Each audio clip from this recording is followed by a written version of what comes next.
In today's movie, a woman's abusive ex-boyfriend takes 4 men.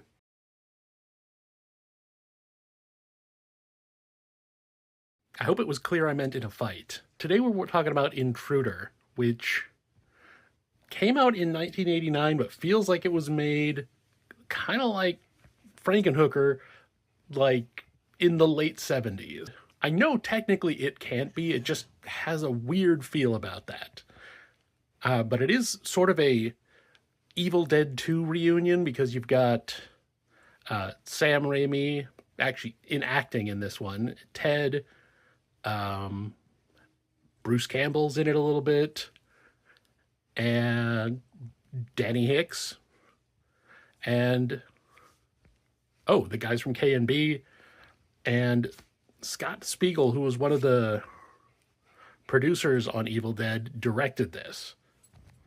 It was just kind of fun to see. The first half of the movie is very slice of life, and I kind of like that bit. It took a while before we actually got into the horror part of it, which is your standard slasher stuff. And they've got a red herring, and the cops are completely ineffectual, all that, the good old tropes. The thing that is weird about, once we get into the actual horror stuff where we have some blood, it's real sparse for a while.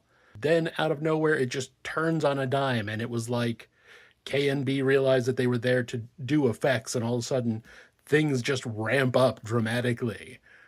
And that's really cool. It's just it's a little jarring because we've got a little bit of blood, drip, drip, drip. You're like, okay, it's going to be one of those kind of movies where it's kind of a whodunit. No, you still don't know who done it, but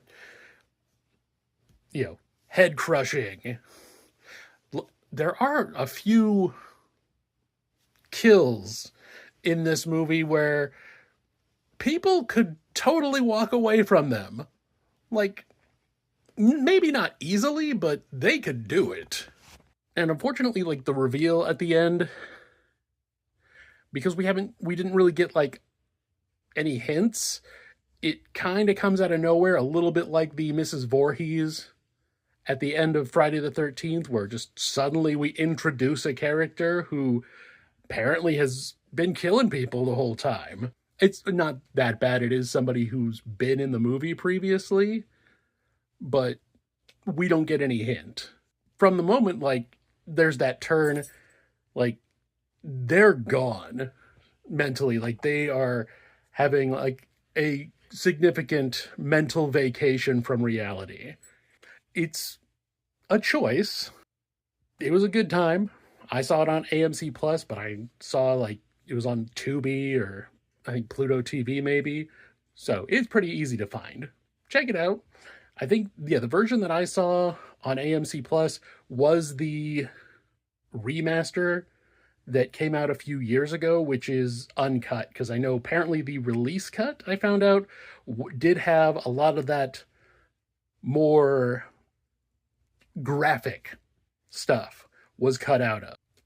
I don't know what's going to be on the other streaming services. I just know the uncut one is on AMC Plus. So if that's the one you want to see and you don't want to buy the DVD without seeing it, that's where you go. And I'll be back with another one tomorrow.